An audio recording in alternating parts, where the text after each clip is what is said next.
Taking care of things is a hassle, and you live here." As those words were spoken, there was a sense that a door was being closed in the background. Following that, a clicking sound was heard, and I began to panic, filled with a bad premonition. "Steve. Hey, you're there, right?" "Steve." Although she raised her voice out of anxiety, there was no response. The silence only made her panic more. "Steve, please respond." Ah. Having been unaccustomed to using a wheelchair, I made a mistake in operating it and fell out of the wheelchair. Ouch. Why, how could this? Feeling crushed by anxiety unless I spoke up, I wondered where I was. Was I destined to die alone and unaided in this place? Just when tears of frustration and sadness wouldn't stop, there was a turn of events. Jessica. With the sound of a door opening, I was enveloped in warmth. 3 days later, the television, turned on by her, featured a special on a certain store. Listening to it. "Hey. What's this about?" With the sound of a door being forcefully opened, the voice of the person I hated the most in the world could be heard. "I am Jessica Brown, a 32-year-old working mother who works hard every day at a major company. I had a dream since I was young. Completely captivated by it after seeing it on TV as a child. I studied hard to make this dream come true, and now work tirelessly every day to save money for it. It's good to work hard, but don't overdo it, okay? Thank you. But working towards my dream is really fun." "I guess so. I also love seeing you so happy about it." My husband, Steve, had fallen for my hard work. He was a junior at my company, and our relationship started from being in a mentor-mentee role. Mesmerized by my dedication, Steve asked me about my dream and supported me in it. Overwhelmed by his appeal, we started dating. After a few years of relationship, we got married. Both working at major companies, we could afford to allocate part of my salary to saving for my dream without financial difficulties. But I was not alone in my dream. "How's it going on your end, Jessica?" "All good.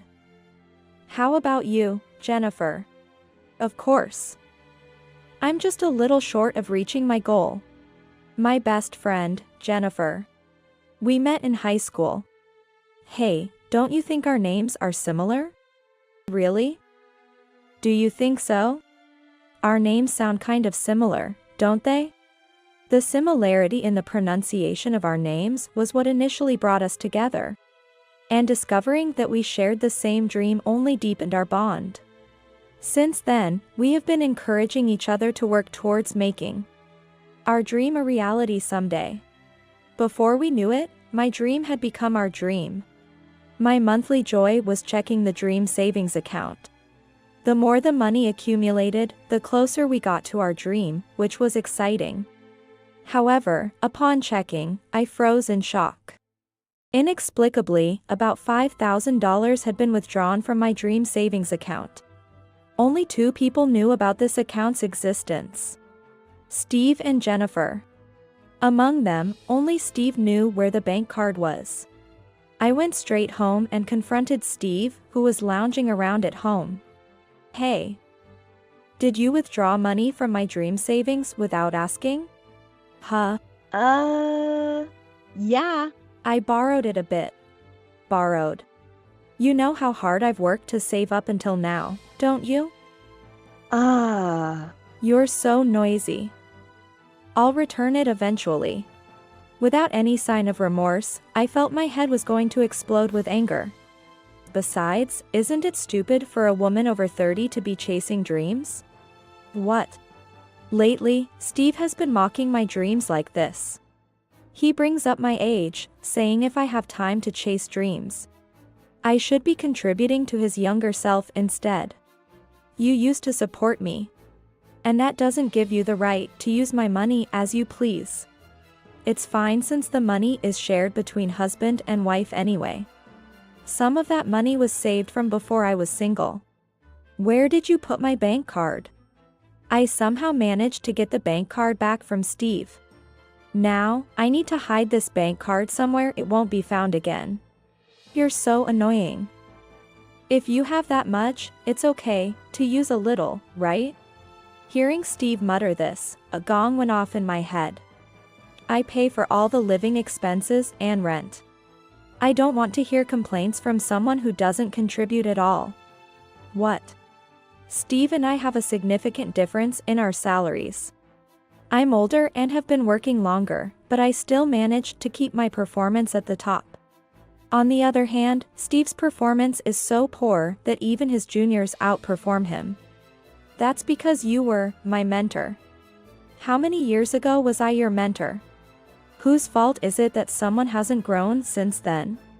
You. Well, an old lady can't sell her youth. So of course, you have to work desperately to earn. Lately, we have been arguing like this immediately.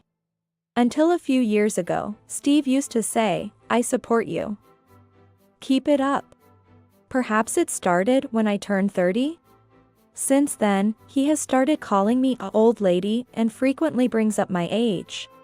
If I try to argue back, Steve becomes sullen and ignores me for a while. So eventually, I apologize, which has become the usual pattern. However, this time, I didn't feel like apologizing. After a big fight with Steve, I called Jennifer. Sorry, Jennifer. We talked about saving together. It's Steve's fault. You don't need to worry, Jessica. I apologized again to Jennifer, who forgave me with a laugh. We were just a little away from our goal amount. But it had been pushed further away because of Steve. I couldn't help but sigh. And Jennifer must have heard it over the phone because I could hear her laughing. Happiness will run away if you sigh like that. Jessica, unlike me, you're married. Some things can't be helped. $5,000 isn't a some things. It was a good decision to have a separate account with Jennifer. Really, that's true. We'll have to be careful around Steve from now on. Exactly. Then we talked about trivial things. At that time, I couldn't have imagined that such a thing would happen. And I thought our friendship would never be broken. I was on my way to sales as usual, checking the contract details in my head. I was crossing the pedestrian crossing when a car running a red light charged towards me. Unbeknownst to me, engrossed in my thoughts, I was too late to notice the car, and felt my body being violently thrown by the impact. I could hear the commotion around me and the sound of the car driving away. All while I lay there, unable to move from the pain, and shortly after, I lost consciousness. Jessica. Jessica. Jennifer? Jessica? You're awake. Wait, I'll call the doctor right away. Jennifer's voice, on the verge of tears, brought my consciousness back to the surface. Though I attempted to open my eyes, everything was pitch black, and I couldn't see anything. I could vaguely sense Jennifer moving around frantically. Confused about what was happening and unable to follow Jennifer due to my immobile legs. I was filled with anxiety.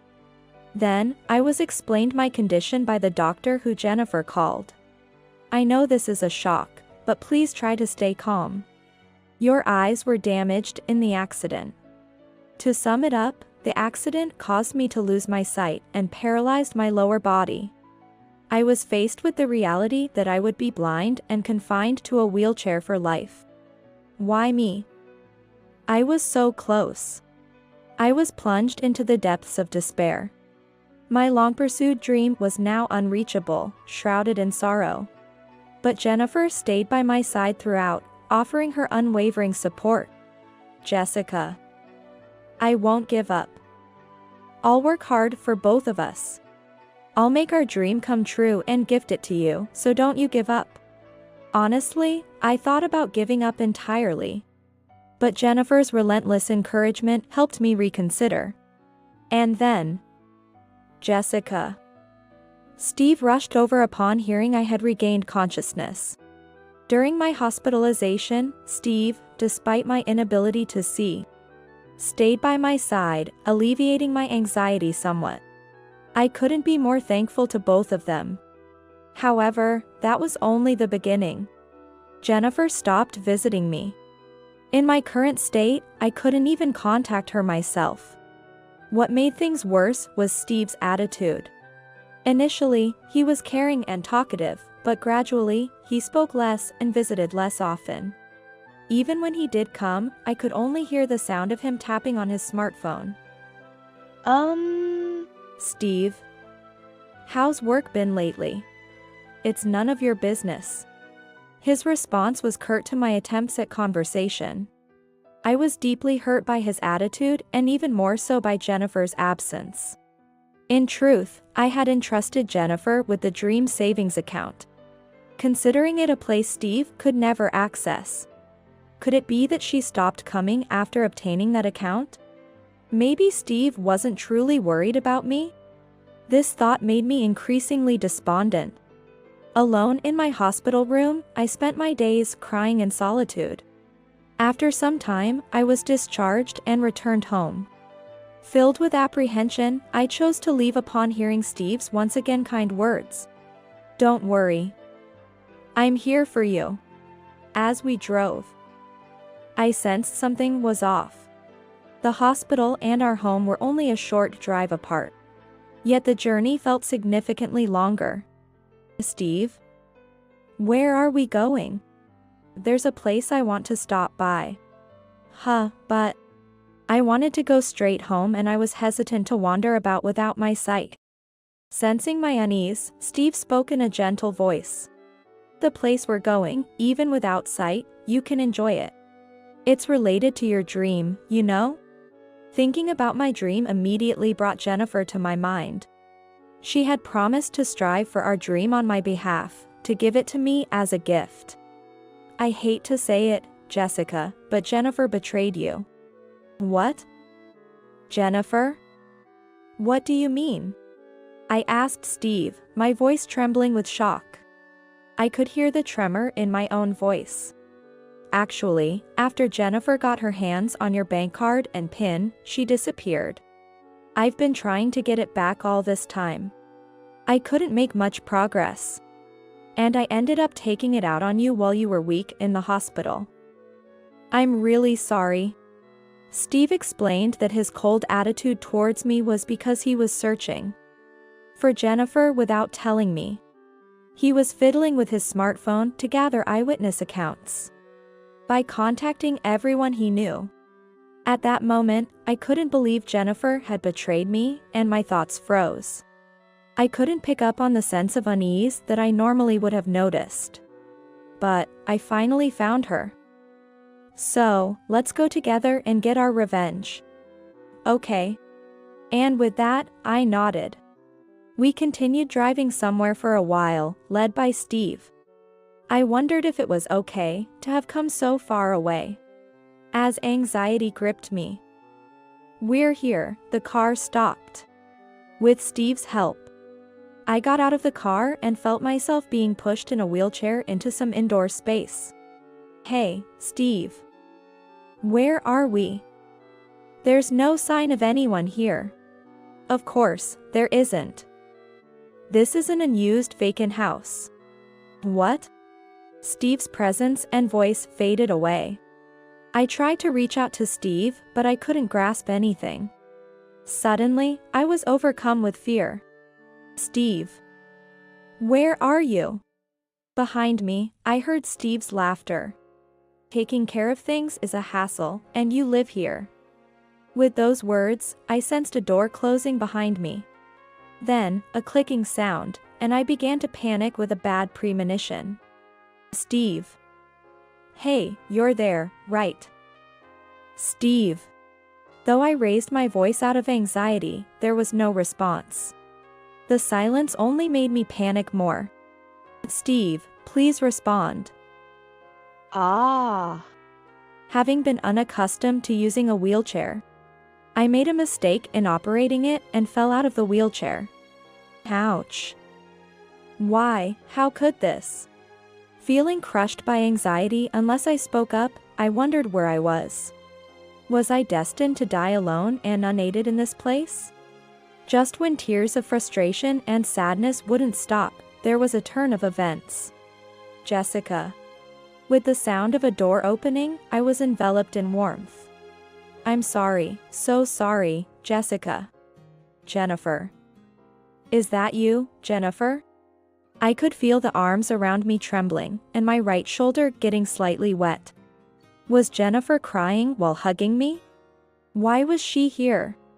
What exactly was happening? It's all going to be okay, now. My questions were drowned out by Jennifer's assertive voice. And then, I was taken under Jennifer's care. 3 days later. From the television she had turned on, a special feature on a certain store could be heard. As I listened to it. Hey. What's this about? The sound of a door being forcefully opened came along with the voice of the person I hated the most in the world. Well, look who decided to show up. Jessica, are you okay? Yes, of course. I have some things I want to say, too. From the sound of it, Steve seemed quite flustered. Jennifer and I were there to confront him. How are you still alive? Because I saved her, obviously. That day, Jennifer had gone ahead to the vacant house, hiding nearby, waiting for us to arrive. After Steve left, she came out and rescued me. Don't joke with me. You said you betrayed Jessica. Indeed, I did betray someone. But not Jessica. It was you, Steve. In fact, right after the accident, Steve had approached Jennifer, trying to initiate a relationship. Despite showing concern for me, Jennifer grew suspicious of Steve's advances. I realized you were after the dream savings account that I was holding for Jessica. And you were also eyeing my own savings. She caught on to his scheme. It would have been easy to reject him outright, but fearing he might harm her, Jennifer pretended to betray me, going along with Steve's plot. What is that? Steve froze, not expecting to have been deceived. Jennifer had transferred her own savings to another account, and then gave Steve the emptied bank account, gaining his trust. By skillfully misleading Steve and ensuring he didn't spend any of the account's contents, Jennifer's actions were commendable. And while Steve was off guard, she bought the vacant house he left me in, suggesting, if you leave her in that vacant house, she'll never be found. That way, everyone will have to accept the situation as her having disappeared. That's how she egged Steve on. As a result, Steve left me in the vacant house without any suspicion. And Jennifer safely retrieved me. It's good you're simple-minded. Thanks to that, we could establish our dream of running a traditional cafe. Yes, our dream was to run a traditional cafe. Jennifer renovated the bought vacant house, and it finally opened yesterday. We were receiving live TV coverage until just before. The broadcast that aired was from that time. Steve must have seen the live coverage and rushed over. That can't be. I can't believe I was deceived. Excuse us. As Steve was in turmoil, a group entered the shop. Jennifer whispered to me that it was the police she had called. We need to talk about Ms. Jessica Brown. I didn't do anything. This is evidence. Please take it. Thank you for your cooperation. Then, I heard Steve being taken away by the police, shouting loudly. Though it seemed he was calling for help, I ignored it. He's gone. Yeah. The shop fell silent after Steve left. What's wrong, Jessica? Sorry, just give me a moment. I couldn't help but cry. We had finally opened the traditional cafe of our dreams. We had worked tirelessly to create a relaxing space for everyone. Yet, with the current situation, not only was managing the cafe a challenge, but I was also burdening Jennifer. Although we might have customers now due to novelty, There's no guarantee they will keep coming. With that thought, my tears wouldn't stop. There's still hope. Maybe you can still see. I had undergone eye surgery at the time of the accident. Consequently, I was wearing an eye patch. However, the likelihood of being blind was high, and even if not, my vision was significantly reduced, as explained to me. Weakened by my lower body paralysis, Jennifer's supposed betrayal, and Steve's behavior, I was too scared to remove the eye patch and had convinced myself I was blind. I kept my promise and made our dream come true.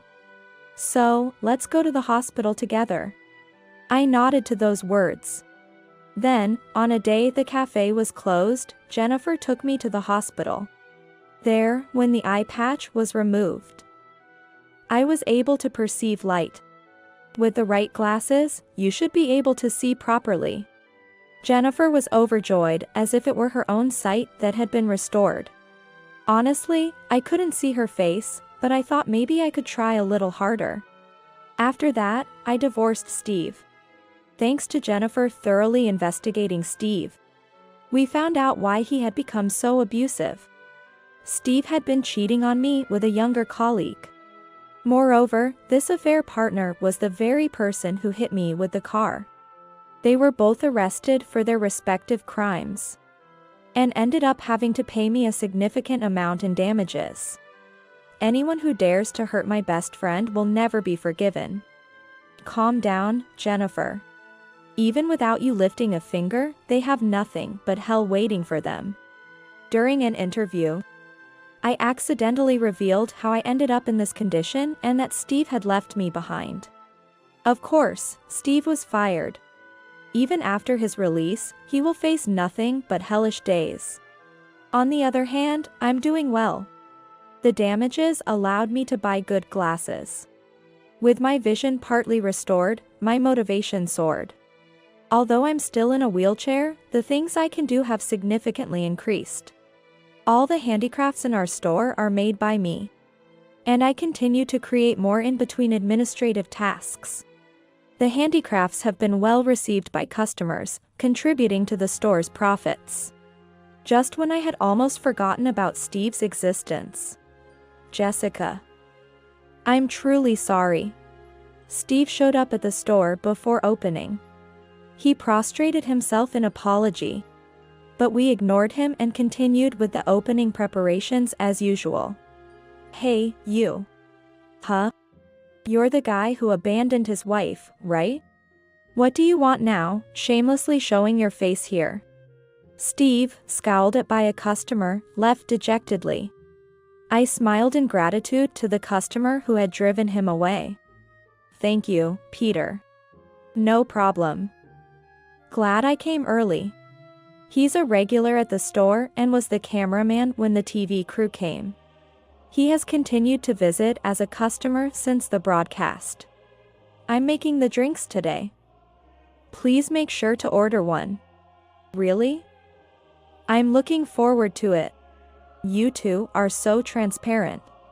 Jennifer chuckled, seemingly catching on to something. I'm genuinely glad I took a chance and agreed to the interview that day. Now, we need to make sure he never shows up here again. I can recommend a good lawyer for you. Thank you. Please do. I can't afford to waste time on such a man anymore. I must work hard for the sake of our customers. I quickly forgot about Steve and immersed myself in my work, with both of them warmly watching over me. Some time later. Did something good happen? You look very happy. Yes. I recently received a letter. The letter mentioned that there are people who are encouraged by seeing me work. That made me beam with joy.